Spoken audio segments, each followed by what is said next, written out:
أما بعد فأعوذ بالله من الشيطان الرجيم بسم الله الرحمن الرحيم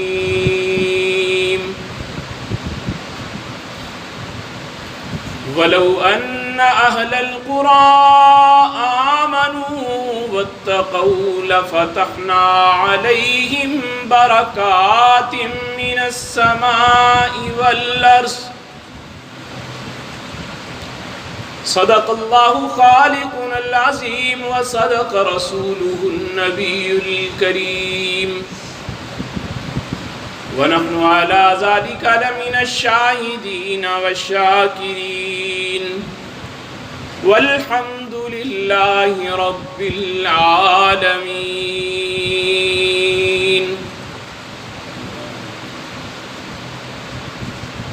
معزز ہے یہ کہتے ہیں کہ جو ہتھیار رکھتا ہو،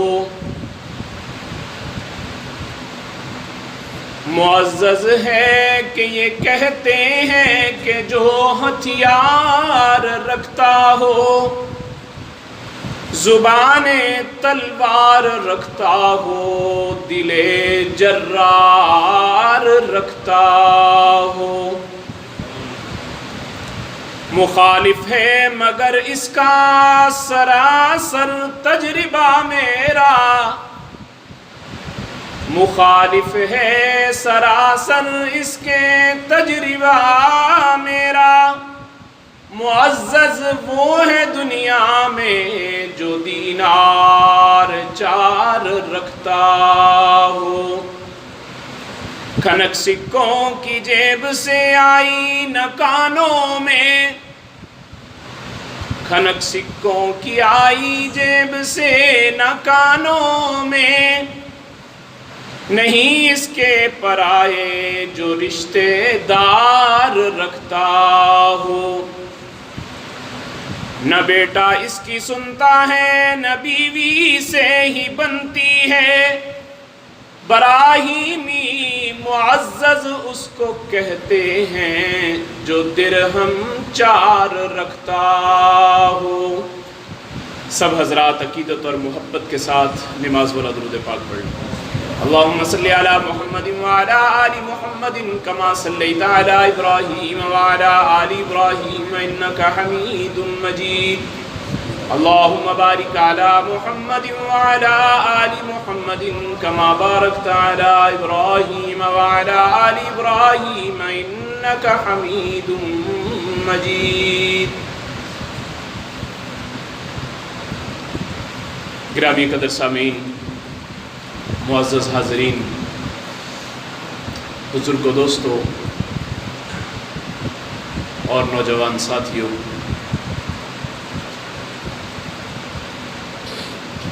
ہمارے ہاں ایک لفظ بولا جاتا ہے،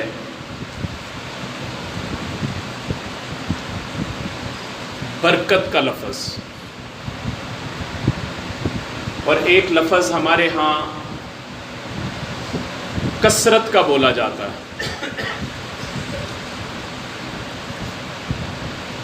برکت اور کثرت، ان دونوں کے اندر کچھ فرق ہے. انسان کسی آدمی کو دیکھتا ہے، مشاہدہ کرتا ہے، تو دیکھ کر یہ کہتا ہے اس کی عمر بڑی لمبی ہے، اس کے پاس اولاد بہت زیادہ ہے، اس کے پاس مال کی فراوانی بہت ہے، اس کے پاس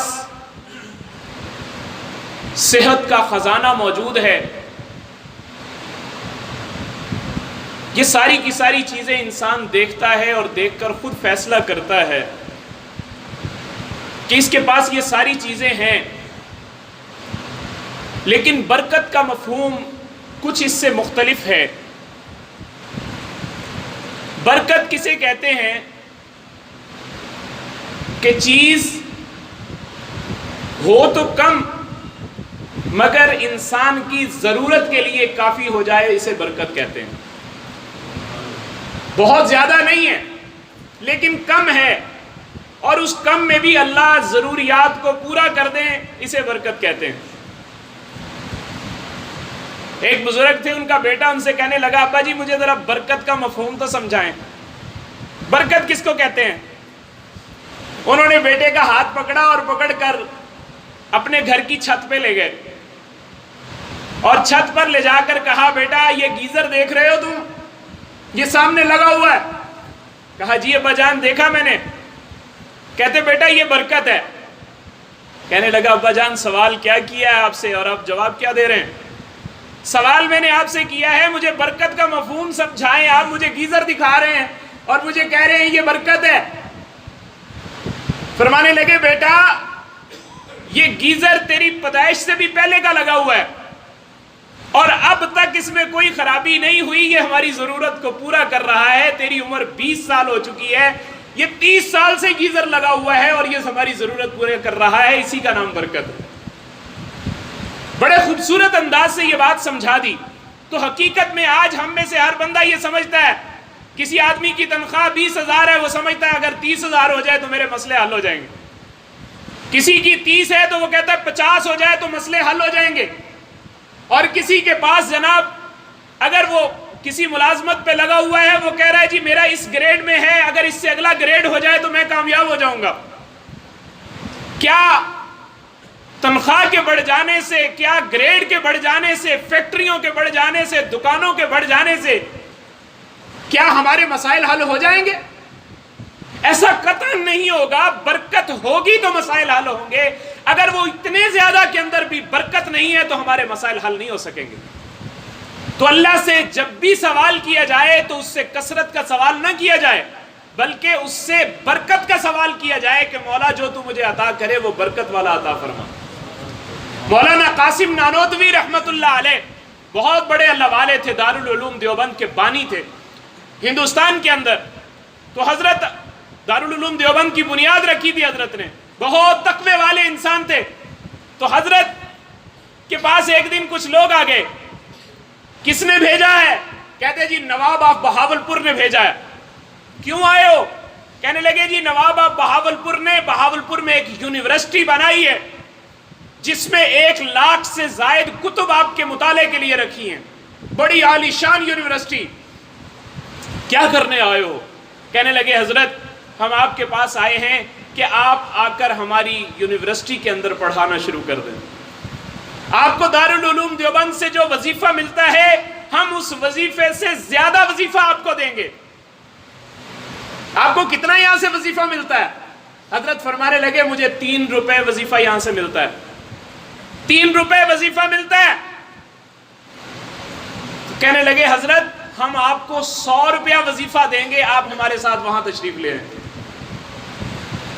حضرت کی بات سنیے گا، سن کر فرمانے لگے میرے بھائی وہ 3 روپے جو مجھے وظیفہ ملتا ہے اس میں سے 2 روپے میں اپنے بچوں کی ضروریات پر خرچ کر دیتا ہوں، اور وہ 1 روپیہ جو ہے وہ میں غریبوں کو، مسکینوں کو اور بیواؤں کو ڈھونڈ کر تلاش کر کے ان کے اوپر خرچ کرتا ہوں۔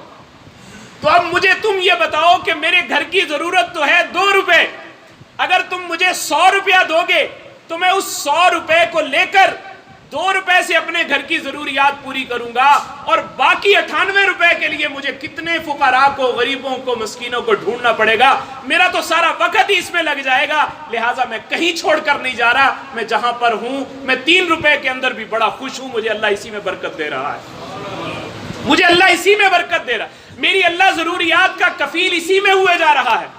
کبھی اپنے مساجد کے ائمہ اور خطباء کی تنخواہوں کی طرف غور کیا آپ نے؟ کیا ہوتا ہے؟ کبھی آپ سنیں گے تو آپ کو سن کر پسینہ آ جائے گا کہ ہیں اتنا تو ہمارا چھوٹا بچہ خرچ جاتا ہے جتنے ہمارے مساجد کے ائمہ اور خطباء کی تنخواہ ہے۔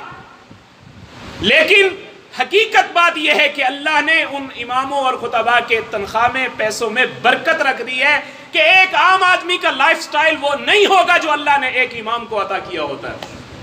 لیکن یہ یاد رکھیے گا کل قیامت کے دن اگر رب العالمین نے ہم سے پوچھ لیا تو ہمارے پاس اس بات کا جواب کوئی نہیں ہوگا کہ انہوں نے تو ہماری دینی ضروریات کو پورا کرنے میں کوئی کسر نہیں چھوڑی تھی، لیکن ہم نے ان کی دنیاوی ضروریات کے اندر ان کے ساتھ کوئی تعاون نہیں کیا تھا، یہ ہم اس کے مجرم ضرور بنیں گے۔ تو اس لیے اپنے ائمہ خطبہ جہاں کہیں بھی ہیں، جس جگہ پر بھی ہیں، ان کا خیال رکھا کریں۔ یہ اللہ رب العزت کے ہاں جا کر انشاءاللہ اس کا بھی صلہ ملنے والا ہے۔ تو عرض یہ کر رہا تھا کہ برکت اللہ رب العزت کی طرف سے عطا ہوتی ہے، اور اس برکت سے تمام مسائل ہوتے ہیں، کثرت سے حل نہیں ہوتے۔ اگر انسان کہے کہ میرے پاس بہت مال ہے، میرے مسائل حل ہو جائیں گے، میری پریشانیاں ختم ہو جائیں گی، اس کی پریشانیاں ختم نہیں ہوں گی، اس کی پریشانیاں بڑھتی چلی جائیں گی۔ جتنے مال جتنا زیادہ آئے گا، اپنے ساتھ اتنی پریشانیوں کو بھی ساتھ لے کے آئے گا۔ اگر اللہ ان پریشانیوں سے بچا دے اور ان پریشانیوں سے بچا کر انسان کو راحت کی زندگی نصیب فرما دے تو یہی برکت ہے۔ اور اسی برکت کو تلاش کرنے کے لیے ہمیں کیا کہا جاتا ہے؟ ہمیں دعاؤں کا حکم دیا جاتا ہے۔ اپنی دعاؤں میں یاد رکھا کرو کہ اپنی دعا میں اللہ رب العزت سے مانگا کرو۔ جب وضو کرتے ہیں، وضو کے اندر کیا دعا کرتے ہیں ہم؟ اللہم اغفر لی ذنبی ووسع لی فی داری وبارک لی فی رزقی۔ وہاں پر کثرت کا حکم نہیں، وہاں پر دعا یہ مانگ رہے ہیں، اللہم اغفر لی ذنبی، اللہ میرے گناہوں کو معاف فرما، اللہم اغفر لی ذنبی ووسع لی فی داری وبارک لی فی رزقی، میرے گھر میں وسعت عطا فرما، میرے رزق میں برکت عطا فرما۔ یہ برکت کی دعا ہمیں وضو کے اندر، جو کہ نماز کی چابی ہے، اس کے اندر ہمیں حکم دیا جا رہا ہے کہ تم اس کے اندر برکت کی دعا مانگو، اللہ تمہیں برکتیں عطا فرما دے گا۔ ہم دوسرے بندے کے پاس جاتے ہیں، جاتے ہی ہم کیا کہتے ہیں؟ ہمارا مسلمانوں کا شعار کیا ہے؟ ہم کہتے ہیں السلام علیکم ورحمۃ اللہ وبرکاتہ، یہی کہتے ہیں نا جی، السلام علیکم ورحمۃ اللہ وبرکاتہ۔ اگر کسی آدمی نے کہا السلام علیکم، اسے کتنی نیکیاں مل رہی ہیں؟ 10 نیکیاں مل رہی ہیں۔ السلام علیکم ورحمۃ اللہ، اسے 20 نیکیاں مل رہی ہیں۔ اور جس نے کہا السلام علیکم ورحمۃ اللہ وبرکاتہ، اسے 30 نیکیاں مل رہی ہیں۔ گویا آپ نے کسی کو برکت کی دعا دی ہے، اللہ نے اس دعا کے بدلے میں آپ کو 10 نیکیاں آپ کے تحفے میں جھولی کے اندر ڈال دی کہ آپ نے دوسرے کو برکت کی دعا دے دی ہے۔ یہ اللہ کو بڑا پسند ہے کہ آپ کسی کو کچھ نہیں دے سکتے تو کم از کم برکت کی دعا تو دے سکتے ہیں، برکت کی دعا تو دے سکتے ہیں۔ اب وہ چھوٹی سی دعا ہے، لیکن اس چھوٹی سی دعا کے اندر اللہ انسان کے تمام مسائل کو حل فرما رہے۔ حضرت ابو ہریرہ رضی اللہ تعالیٰ عنہ فرماتے ہیں کہ میں اللہ کے نبی علیہ السلام کے پاس حاضر ہوا، میں نے عرض کیا یا رسول اللہ، میرے پاس یہ چند کھجوریں ہیں، میرے پاس، یا رسول اللہ اس پہ برکت کی دعا فرما دیجئے۔ اصل میں صحابہ سمجھتے تھے کہ برکت اور کثرت میں فرق کیا ہوتا ہے، بہت زیادہ ہوگا تو مسئلہ حل نہیں ہے، تھوڑا بھی ہے، اگر برکت آ چکی ہے اس میں تو اس کے اندر مسائل حل ہو چکے ہیں۔ تو کہا یا رسول اللہ دعا فرما دیجئے۔ میرے آقا علیہ الصلوۃ والسلام نے ایک گتھلی کے اندر ان کھجوروں کو ڈالا اور ڈال کر برکت کی دعا دی، اور حضرت ابو ہریرہ کو وہ گتھلی تھما دی۔ حضرت ابو ہریرہ رضی اللہ تعالیٰ عنہ فرماتے ہیں کہ میں نے اس میں سے خود بھی کھانی کھجوریں، چند ایک کھجوریں ہوں گی، اب وہ کھجوریں میں خود بھی کھاتا ہوں، آنے والے مہمانوں کو بھی وہ کھجوریں کھلاتا ہوں، میں آنے والے مہمانوں کو بھی کھجوریں کھلاتا ہوں۔ اگر کوئی میرے پاس سوال کرنے والا سائل آ جاتا ہے، میں اس سائل کی جھولی میں بھی اس میں سے کھجوریں ڈال دیتا ہوں۔ کہتے ہیں میں صدقہ بھی کی، میں نے منوں کے حساب سے کھجوریں میں نے صدقہ کی ہیں، لیکن وہ کھجوریں ختم نہیں ہوئی۔ اللہ کے محبوب نبی علیہ السلام کا دور مبارک پورا گزر گیا، کھجوریں ختم نہیں ہوئی۔ فرماتے اتنی برکت ہوئی میرے محبوب کی دعا کی، اتنی برکت ہوئی کہ فرماتے جب حضرت ابو بکر صدیق کا دور حکومت آیا، اب آپ یہ دیکھیں کہ دور حکومت صدیق اکبر کا 2 سال رہا، اب وہ 2 سال بھی کہتے ہیں میں کھجوریں خود بھی کھاتا رہا، دوستوں کو بھی کھلاتا رہا، کھجوریں ختم نہیں ہوئی۔ فرماتے اس کے بعد حضرت عمر کا دور آیا، تقریباً 10 سال حکومت رہی حضرت عمر کی، 10 سال تک میں کھجوریں خود بھی کھاتا رہا، لوگوں کو بھی کھلاتا رہا، وہ کھجوریں ختم نہیں ہوئی۔ فرماتے اس کے بعد حضرت عثمان کا دور حکومت آیا، 12 سال تک حضرت عثمان کا دور خلافت رہا، میں نے وہ کھجوریں اس میں خود بھی استعمال کی، اپنے مہمانوں کو بھی کھلائیں، میں نے لوگوں کی ضیافت میں بھی پیش کی، میں نے فقراء میں بھی بانٹی۔ فرماتے ہیں میری وہ کھجوریں ختم نہیں ہوئی، 30 سال تک میں اس میں سے کھجوریں خود بھی کھاتا رہا، لوگوں کو بھی کھلاتا رہا۔ میرے محبوب کی برکت کی دعا کا یہ اثر تھا کہ اس میں سے کھجوریں ختم ہونے کا نام ہی نہیں لے رہے۔ کہتے جب حضرت عثمان غنی رضی اللہ تعالیٰ عنہ شہید ہوئے، تو ان بلوائیوں نے میری وہ گتھلی جو تھی اس کو بھی الٹ دیا جنہوں نے حضرت عثمان کو شہید کیا تھا باغیوں نے۔ فرماتے کہ اس دن سے میرا وہ خزانہ ختم ہو گیا، وہ کھجوریں جو مجھے مل رہی تھی غیب کے خزانے سے وہ ساری کی ساری جاتی رہیں۔ لیکن عرض کرنے کا مقصد یہ ہے کہ وہ کھجوروں میں برکت کی دعا میرے محبوب نے کی، اور اللہ نے دنیا والوں کو دکھا دیا کہ او دنیا والوں، یہ ہوتی ہے برکت کہ تھوڑی سی کھجوریں ہیں، اللہ ختم کرنے کا، اس کے ختم ہونے کا نام نہیں لے رہی، یہ اللہ کی طرف سے رحمتوں کا سامان آ چکا ہے، برکت کا سامان آ چکا ہے۔ میرے بھائی، آج ہم میں سے ہر آدمی یہ کہتا ہے کہ اس میں برکت آ جائے، برکت آ جائے۔ اب سوال یہ ہے کہ برکت آئے گی کیسے؟ برکت آئے گی کیسے؟ تو اللہ رب العزت نے قرآن پاک میں اس کا جواب دیا ہے کہ برکت کی کنجی تمہارے اپنے ہاتھ میں ہے، برکت کا خزانہ تمہارے ہاتھ میں ہے، جب چاہو اس کا دروازہ تم کھول سکتے ہو۔ اور اس کا جواب رب العالمین نے کلام مقدس میں ارشاد فرما دیا اور فرمایا کہ وَلَوْ أَنَّ أَهْلَ الْقُرَىٰ آمَنُوا، اور اگر بستیوں کے رہنے والے لوگ ایمان لے آئیں۔ اللہ نے جواب دیا اس کا کہ وہ تو اس وقت میں لوگ برکت کے خواہاں تھے، ان کو برکت مل گئی، اللہ کے نبی کی صدقے سے برکت مل گئی۔ آج کے لوگ اگر برکت چاہیں تو ان کو کیا کرنا چاہیے؟ رب العالمین نے اس کا بھی جواب ارشاد فرمایا کہ وَلَوْ أَنَّ أَهْلَ الْقُرَىٰ آمَنُوا، اور اگر بستیوں کے رہنے والے لوگ ایمان لے آئیں، وَاتَّقَوْا، فرمایا کہ اور تقوی اختیار کر لیں، تقوی والی زندگی اپنی زندگی میں لاگو کر لیں، اللہ کے حکموں پر عمل شروع کر دیں، تقوی ان کی زندگی میں آ جائے۔ فرمایا وَاتَّقَوْا لَفَتَحْنَا عَلَيْهِمْ بَرَكَاتٍ مِّنَ السَّمَاءِ، رب العالمین فرماتے ہیں کہ میں آسمان سے برکتوں کے دروازے ان کے لیے کھول دوں گا، میں آسمان سے ان کے لیے برکتوں کے دروازے کھول دوں گا۔ جب تقوی تمہاری زندگی میں آئے گا، گناہ تمہاری زندگی سے نکل جائیں گے۔ جب تم گناہوں کو اپنی زندگی سے خیر بات کہہ دو گے، آج رب کی رحمت کی چادر ہم پر تنی ہوئی ہے، اللہ کی رحمتوں کی چادر نے ہمارے اوپر سائبان کیا ہوا ہے، ہمارے اوپر آفتوں کو آنے نہیں دیتی، لیکن جب ہم گناہ کرتے ہیں وہ اللہ کی رحمت والی چادر میں ہم سوراخ کر دیتے ہیں۔ دوسرا گناہ کیا، دوسرا سوراخ کر دیا، تیسرا گناہ کیا، تیسرا سوراخ کر دیا، کرتے کرتے جتنی ہم گناہ کرتے ہیں اتنے اس چادر میں سوراخ ہوتے جاتے ہیں۔ پھر اللہ کی طرف سے آفتیں بھی آتی ہیں، پریشانیاں بھی آتی ہیں۔ اگر ہم تقوی والی زندگی اختیار کر لیں، اللہ کی فرما برداری والی، اس کے رسول کی فرما برداری والی زندگی ہم اختیار کر لیں، یقین جانیے گا وہ رحمت کی چادر جو رب العالمین نے ہم پہ تانی ہوئی ہے اس کے اندر سوراخ نہیں ہوگا، ہمارے اوپر آفتیں نہیں آئیں گی، ہمارے اوپر پریشانیاں نہیں آئیں گی، ہمارے لیے مسائل کے دروازے نہیں کھلیں گے، ہم پریشانیوں کے اندر گھرے ہوئے نہیں ہوں گے، اللہ کی طرف سے ہمارے لیے رحمتوں کے دروازے کھل جائیں گے۔ لیکن طریقہ ایک ہی ہے کہ ہم تقوی والی زندگی پہ آ جائیں۔ واتقوا، اللہ کہہ رہے ہیں کہ تم تقوی اختیار کر لو، لفتحنا، میں کھول دوں گا تمہارے لیے، برکات من السماء والارض، میں زمین کے بھی خزانوں کے منہ تمہارے لیے کھول دوں گا، میں آسمان کے خزانوں کے بھی منہ تمہارے لیے کھول دوں گا۔ تو کتنا مشکل ہے بھائی یہ کام، کتنا مشکل ہے یہ کام؟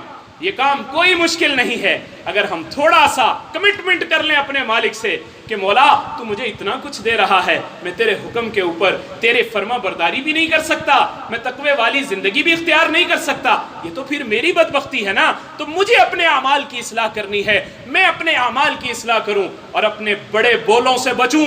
ایسا نہ ہو کہ کوئی بول ہی ایسا بول دوں کسی کے سامنے تکبر کرتے ہوئے۔